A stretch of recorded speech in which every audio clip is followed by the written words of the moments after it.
I know. It is 3:31 p.m. I am now calling the Joint Special Call Budget and Finance Committee meeting and Special Call Committee of the Whole meeting to order. President Alexander, Councilor Abbott, have you had a chance to look at the minutes? Yes, ma'am. Yes, I move that they be approved as written. Second. That passes.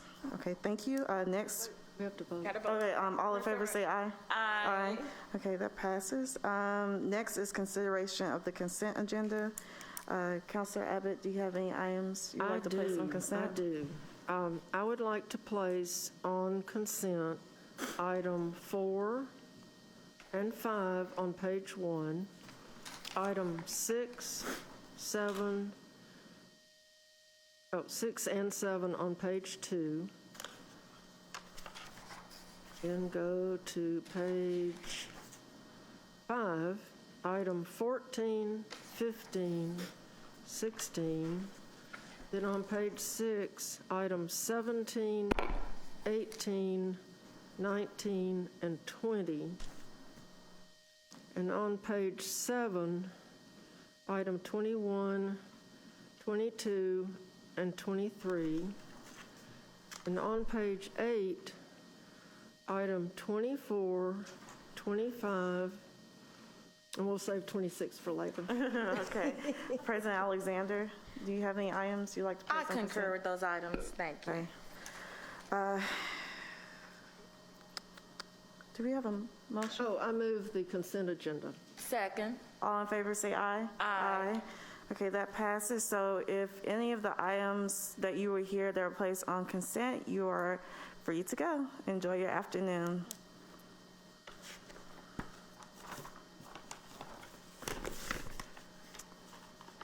So the first item on the agenda is item 8. Chaz, if that's okay, if I can read 8 through 13 Well, together. that one is different from the other one, so All the different- you can call it up and I'll bring up the person who can speak on it. Okay, gotcha. Okay. Well, item number 8, a resolution approving and authorizing the mayor to submit an application and execute all documents necessary to apply for a technical assistance opportunity grant from the United States Department of Energy Communities LEAP Local Energy Action Program Pilot to provide technical assistance to the City of Birmingham to initiate planning and grant writing activities around energy efficient housing and transportation to be focused on the North Birmingham community. The opportunity does not include any funding and $0 would be received. Additionally, there are no financial match requirements. The City of Birmingham would be expected to contribute staff time while participating in the opportunity and to formally endorse the recommendations of the technical assistance either through a stated goal, council resolution, or other official statement. Move the item. Second. Okay. Thank you, Committee Chairwoman Smitherman and committee members. Thank you for this. I want to bring up Mr. Thomas Ewell, who is our senior planner with PEP, who can answer any questions that this committee may have about this item. Good afternoon. As stated, we're seeking approval to apply for a technical assistance opportunity through the Department of Energy for clean transportation and housing capacity building and technical assistance to jumpstart our clean transportation and housing efforts in North Birmingham community. Welcome any questions at this time. Okay. President Alexander? I do have a question. Thank you very much. Just the sort of technical questions. Have we ever applied for this type grant before? I think we have. Have we not? Or is this something new? Yeah, I believe that we have applied for technical assistance opportunities in the past. This is the first year that this specific opportunity is being offered. You know, it does align well with, you know, the strategic plan and framework plan. So, you know, this is not a new topic to us, but it is a new opportunity. Okay. And is there anything unique with this particular community's strategic plan or long-range planning that would make this be focused in the North Birmingham community? Absolutely. So first, it aligns well, like I said, with both the North Birmingham, their framework plan. But in addition, the opportunity requires that we identify a specific community within our city to focus on. and there are 3 requirements demographically within that to help guide us to select a community.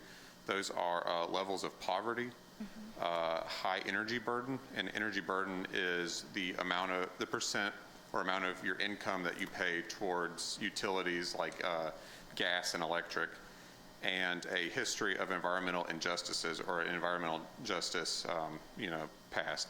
So with those 3 things, staff felt that the kind of that North Birmingham community was kind of the prime community that ticked those 3 boxes most. And I know it says that there's no financial match requirements, but do we have any idea of the funding or how many homes we might be able to help out? So this would be more preparing us with the knowledge. The technical assistance. Right, the knowledge, skills, and abilities to then go out and do that work. Okay. In addition, in our application, we are focusing pretty heavily on requesting assistance in identifying and capacity and understanding on how to best go after potential grants, either in the infrastructure bill or the social package bill that is anticipated. So there may be grant, pursuing activities that we are able to do with this assistance. However, there's no funding, and there wouldn't be a number of homes that we could. Thank you. I remember tackle now it with was this. the technical assistance. Absolutely. Thank you. Those are my questions, Counselor. Thank you. Okay, Counselor Abbott? Yeah, I wanted to ask about the contribution of staff time. It kind of always seems like we're kind of short on staff in the city of Birmingham, and we don't get to things because we don't have enough staff. So how many staff people will be required to be contributed to this project, and how long will the project last? So the project, per the announcement, it can last up to 18 months of technical assistance, but it can last a shorter amount of time depending on, how long it takes to kind of accomplish the dissemination of that technical assistance. Technically, there's only 1 staff member that would be required to be involved. However, we would tap departments, staff as we touched on, obviously Department of Transportation, if we were talking about transportation, community development, if we were talking about housing, Office of Innovation and Economic Opportunity, if we were talking about like workforce development around these topics. So we would kind of bring in staff as needed as we were talking about different subjects. In terms of a specific, number of work hours or anything like that, I wouldn't be able to necessarily say. However, we would just be learning from the Department of Energy staff or consultants that would be subbed by them to provide that technical assistance. Well, just so I understand, energy efficient housing, might that include things like putting solar collectors on the roof or insulating homes, or what kinds of things would we expect to have as an outcome? Absolutely. We would be focused on reducing energy burden for residents, on learning ways in which we can do that, whether that's alternative forms of energy production or weatherization, what we call weatherization, which would be improving either the insulation or the roof or the HVAC unit or whatever the case may be, for either existing homes or infill housing. Those would be the types of technical assistance we would receive. How do we go about incentivizing that or installing that through contractors or whatever? So, Okay, thank you. absolutely. So, okay, y'all took all the questions, so I don't have any questions. Okay, well, there was a motion and a second. All in favor, say aye. Aye. Okay, aye. The item passes. Thank you. Thank you. So, Madam Chairwoman, so this is bringing up, the next one will be items 9 through 13. They're all related. Okay. Okay, item 9, a resolution approving and authorizing the mayor to execute a bold program agreement with Community Care Development Network, in which Community Care Development Network, as part of the city's Building Opportunities for Lasting Development BOLD program, to implement their Inspire Education program in partnership with Lawson State Community College, Jefferson State Community College, GED Works, Best Generation Recruitment, and Work Faith of Birmingham to help residents with the transition from high school to adult life, prison to society, and unemployment/underemployment to career track job skills encompassing core academic education, job readiness, and financial literacy, in order to effect positive change in the current economic and family structure conditions in Birmingham for a term of 12 months for an amount not to exceed $80,000. Item 10, a resolution approving and authorizing the mayor to execute a bold program agreement with Tech Alabama, DBA Education Farm, in which Education Farm, as part of the city's Building Opportunities for Lasting Development BOLD program, to conduct a 14-week introductory coding boot camp to 50 Birmingham residents. This will focus on digital skills training, in addition to comprehensive student support services, including access to childcare, loan equipment for the duration of the program, as well as regular meetings with a success coach, to identify concrete goals and co-create customized pathways to achieving goals for a term of 12 months for an amount not to exceed $154,975. Okay, item 11, a resolution approving and authorizing the mayor to execute a bold program agreement with the Women's Fund of Greater Birmingham, under which Women's Fund of Greater Birmingham, as part of the city's Building Opportunities for Lasting Development BOLD program, to strengthen its social innovation efforts to address job accessibility for women, and to address one of Birmingham's most pressing community problems, economic insecurity of women and their children, through its two-generation, two-gen approach by intentionally catalyzing collaboration among community college and social service nonprofits in Birmingham for a term of 12 months for an amount not to exceed $79,720. Okay, item 12, a resolution approving and authorizing the mayor to execute a bold program agreement with Urban Impact Incorporated, under which Urban Impact Incorporated, as part of the city's Building Opportunities for Lasting Development BOLD program, to 1, identify, organize, and deliver resources for small business owners to grow and sustain their businesses, and 2, identify and address barriers for women-owned, minority-owned, and disadvantaged business enterprises within the city of Birmingham for a term of 12 months for an amount not to exceed $125,500. Item 13. A resolution approving and authorizing the mayor to execute a BOLD program agreement with Rebirth Community Corporation, under which Rebirth Community Corporation, as part of the city's Building Opportunities for Lasting Development BOLD program, to implement their Reboot Rebuilding Better mental health and emotional wellness program to equip at-risk, disadvantaged minority small business owners and entrepreneurs with mental health services, wellness strategies, and emotional support needed to bounce back from the COVID-19 pandemic for a term of 12 months for an amount not to exceed $67,000. I think that's the last one. Is there a motion and a second? I move approval. Okay. Hi, how are you? Good, how are you? Good. I'm Corey Hauser. I serve as the Deputy Director for the Department of Innovation and Economic Opportunity. Oh, we can hear you. Can you? Okay. Okay. Is that better? Yeah. Okay. Corey Hauser. I serve as the Deputy Director for the Department of Innovation and Economic Opportunity.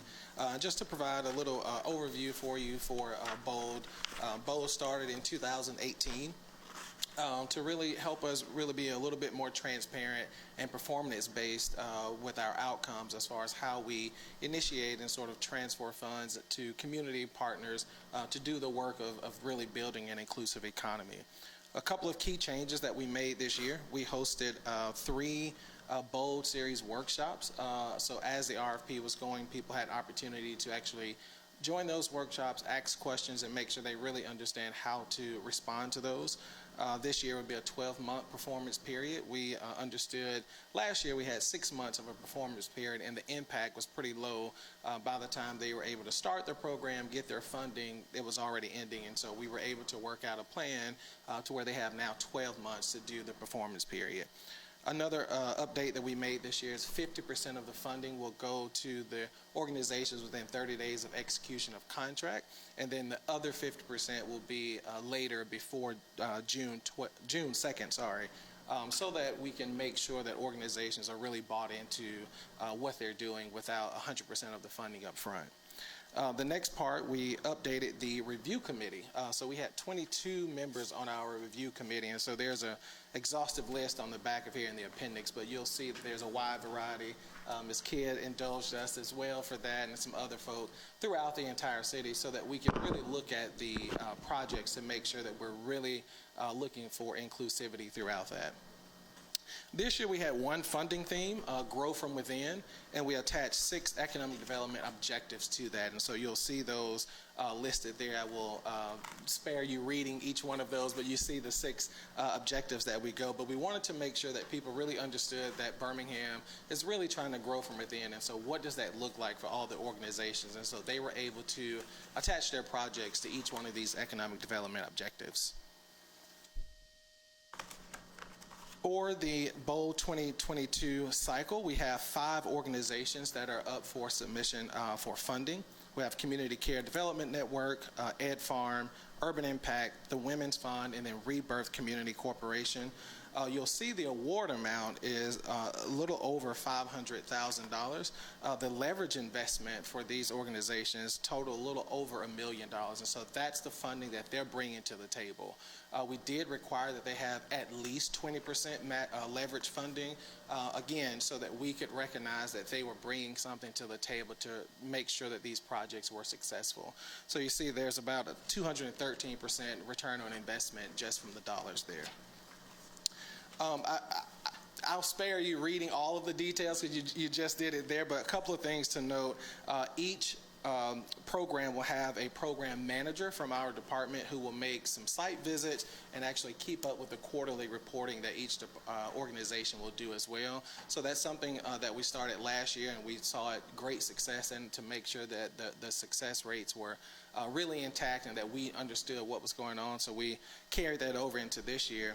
I think another thing that we have this year is that the majority, if not all, are minority or women-led as well, the organizations. And so we wanted to make sure, again, that we're really building that resilient and inclusive economy throughout Birmingham, especially with the dollars that are coming from the city. So I will pause there for any questions that you guys may have, and we'll go from there. Okay. Councilor Abbott?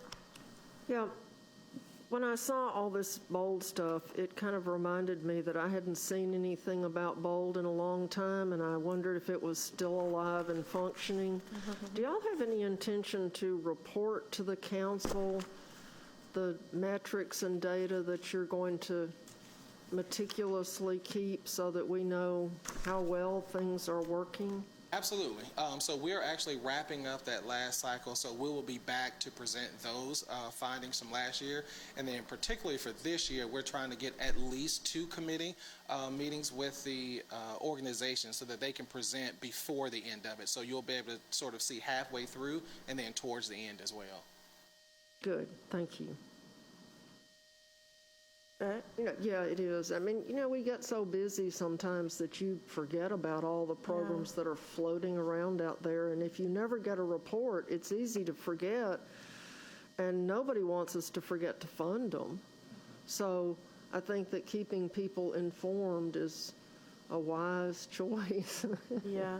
Well, maybe that's something President Alexander, Committee of the Whole, you guys can give just a very brief presentation. That may be the easiest way. Okay.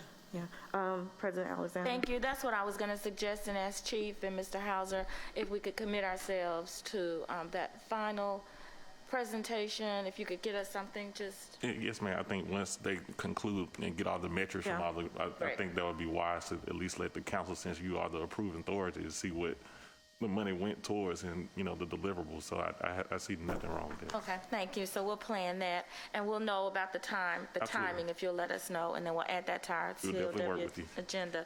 I did have a question. I'm always excited about BOLD. I think Yeah. it's been a worthwhile program with some of the results that I've seen.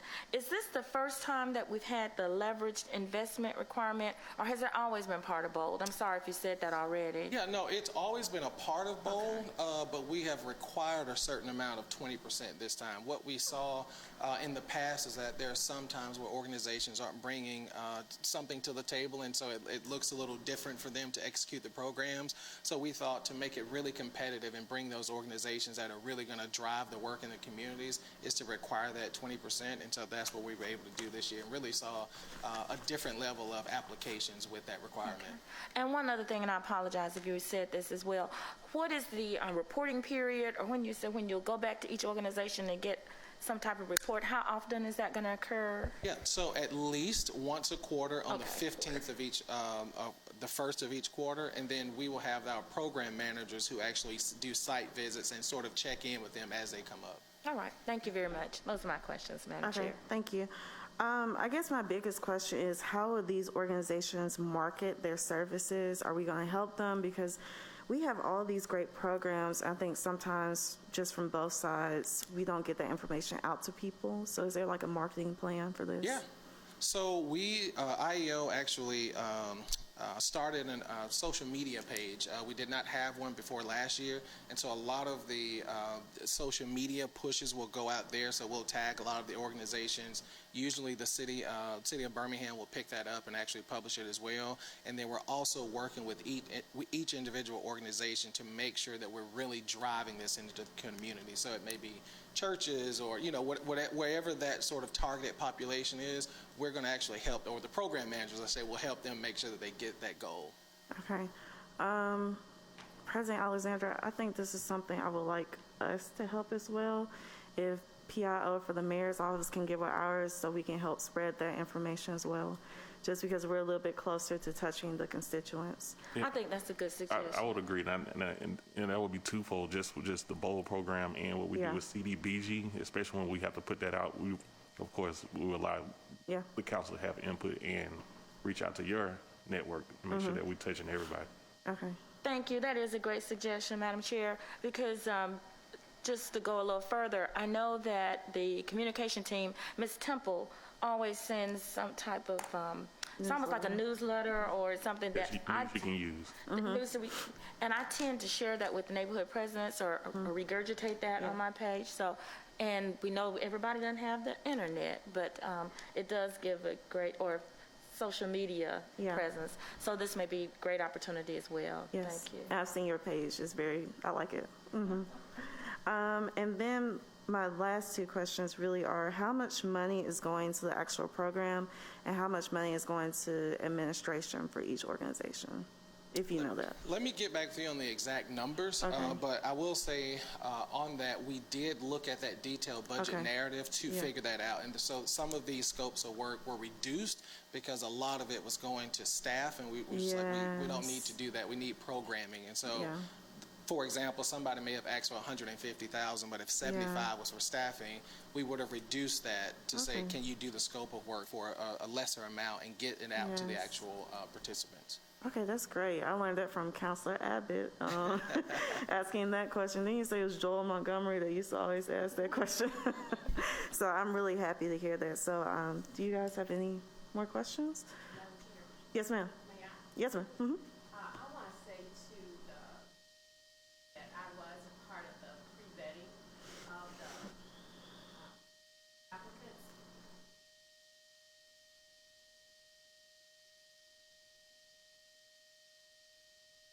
I recall about the services relative to salary, was that was definitely a point that was made, and they wanted more programming than salary, and that's where the 20% was very much leveraged there. So I thought it was a yeoman's job, and thanks for inviting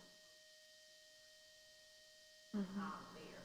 Now, I do say that we have been a part of the pre-vetting, but we've never been a part of the actual, as you said, the update.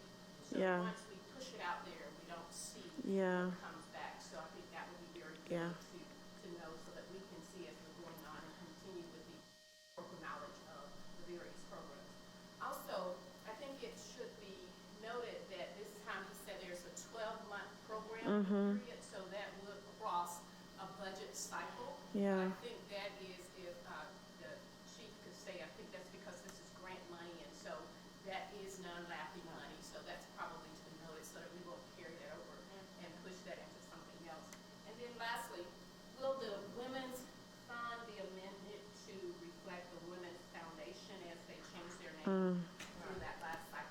Yes. We actually just Yeah. learned that they did that, so I think we'll get with Keith and make sure we have the right information there, but they just emailed us and said they had changed their name. So. Okay. Fantastic organization. That's all I have. Okay, thank you. Okay. Well, there's been a motion and a second. All in favor say aye. Aye. Okay, those items pass. Thank you. Thank you. Okay, the next item up is item number 26. Oh, wow, that's my favorite. I move that we adjourn, but before we do it, I just want to say, I'm not the one having to read these descriptions anymore, but I would like to see people write in complete sentences. You know, we have sentences that don't have subjects and verbs. There's just like a clause out there, and when you're trying to read it out loud, and I'm looking at you, Chaz, because you're the only one here to look at. But, you know, if someone could just send out a memo We'll to meet. the people who write these things ma'am. up and say complete We hear you, sentences. Counselor. We got you. We'll make sure that we. Appreciated by the reader, because I have sympathy for the reader, because Yes, I ma'am. used to be it. Yes, ma'am. I have made note of it. And we used to correct all the grammar and stuff, but everybody doesn't have time to do that, and not everybody is crazy like we were, but it does make you crazy when you can't read it. So, thank you very Counselor much for your consideration of our President Pro Tem. Is there a second? Yes, there's a second. Okay, all in favor say aye. Aye. Aye, okay, the next Budget and Finance Committee meeting will be on Monday, January 10th, 2022 at 3:30 p.m. Wow, next year. I know.